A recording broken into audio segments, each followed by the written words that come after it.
Je vous le disais tout à l'heure, nous en consommons à peu près 8 grammes par jour en moyenne et c'est trop parce que la surconsommation de sel peut provoquer de l'hypertension, des maladies cardiovasculaires ou rénales. Or, on le trouve essentiellement dans les produits industriels et notamment les plats cuisinés. Regardez. Baguettes, viennoiseries, cornflakes, le sel est partout et parfois même là où on ne l'attend pas. Résultat, les Français en consomment 2 fois trop selon l'OMS, en moyenne 8,4 grammes par jour. Le sel est impliqué, quand il est consommé en excès, dans le risque de nombreuses maladies. Les maladies cardiovasculaires, tout simplement parce que le sel augmente la tension artérielle, ce qui favorise les maladies du cœur et du cerveau.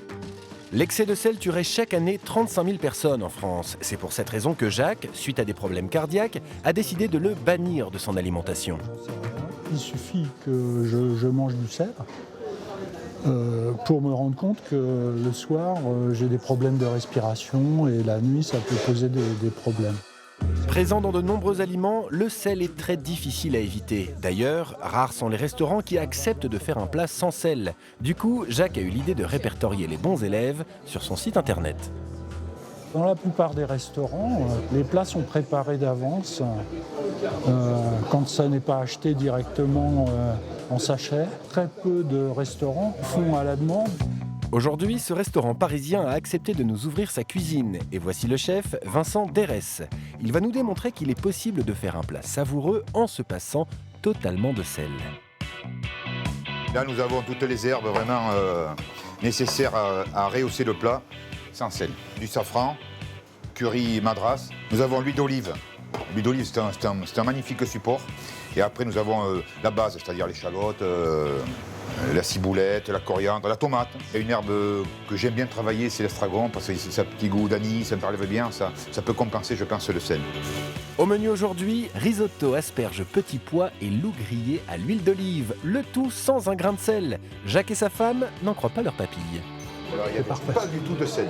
C'est incroyable. Du tout, hein. J'aurais juré, si vous voulez, qu'il y en avait parce qu'il y a beaucoup de saveurs. Mais attention à ne pas l'exclure totalement car l'organisme a un besoin minimum de 2 grammes de sel par jour. Pour vous faire une idée, avec la moitié d'une pizza de 400 grammes, vous atteignez déjà le quota. Le sel est constitué de chlorure de sodium et souvent, c'est la seule information inscrite sur l'étiquette.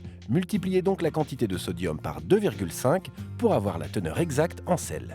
3/4 du sel que nous consommons ne vient pas de la salière du sel qu'on rajoute, mais des aliments industriels ou fabriqués artisanalement. Le sel joue différents rôles dans les aliments. Soit il intervient dans la conservation, il permet d'éviter les proliférations de bactéries, soit il joue un rôle dans la technologie, c'est-à-dire dans la capacité de maintenir une texture, dans les procédés de fabrication, soit il sert tout simplement à améliorer le goût de certains aliments qui peuvent être un peu insipides.